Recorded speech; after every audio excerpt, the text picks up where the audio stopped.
নমস্কার বন্ধুরা, সোনালির সংসারে আপনাদের সকলকে স্বাগত। চলুন আজ বানাবো ইলিশ মাছের সর্ষে পোস্ত দিয়ে ঝাল। তার জন্য আমি নিয়ে নিয়েছি 2 রকমের সর্ষে, কাঁচা লঙ্কা আর পোস্ত। মাছগুলো আমি আগে ধুয়ে নুন হলুদ সামান্য পরিমাণে সর্ষে তেল দিয়ে কিছুক্ষণের জন্য রেখে দিয়েছিলাম। এবার কড়াইয়ে তেল গরম হয়ে এলে মাছগুলো আমি হালকা করে ভেজে নেব।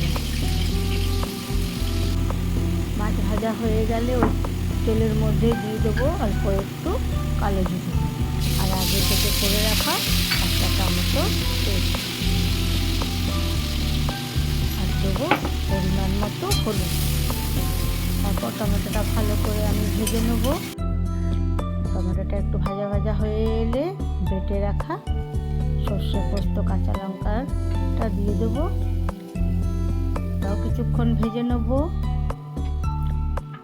তারপর দেবো অল্প একটু জল।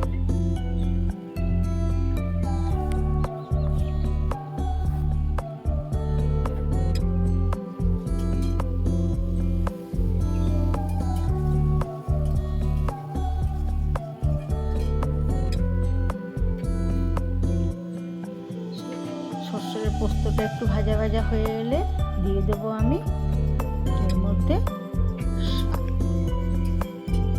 স্বাদ মতো নুন।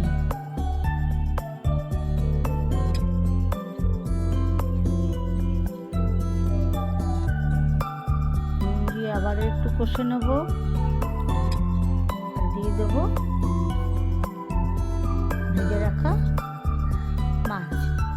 আমি সব মাছগুলো দিলাম না, 2-1টা ভাজাও খাওয়া হবে। আমি আজ 3 পিস মাছই রান্না করলাম। আর দিয়ে দিলাম চেরা কাঁচা লঙ্কা, উপর থেকে আবারও 1 বাটি জল।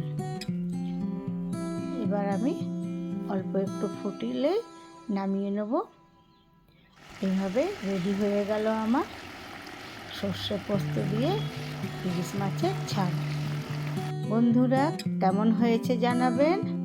আর আমার আজকের দুপুরের মেনু শাক ভাজা, মাছ ভাজা, কলাইয়ের ডাল, কুলের চাটনি আর ইলিশ মাছের ঝাল।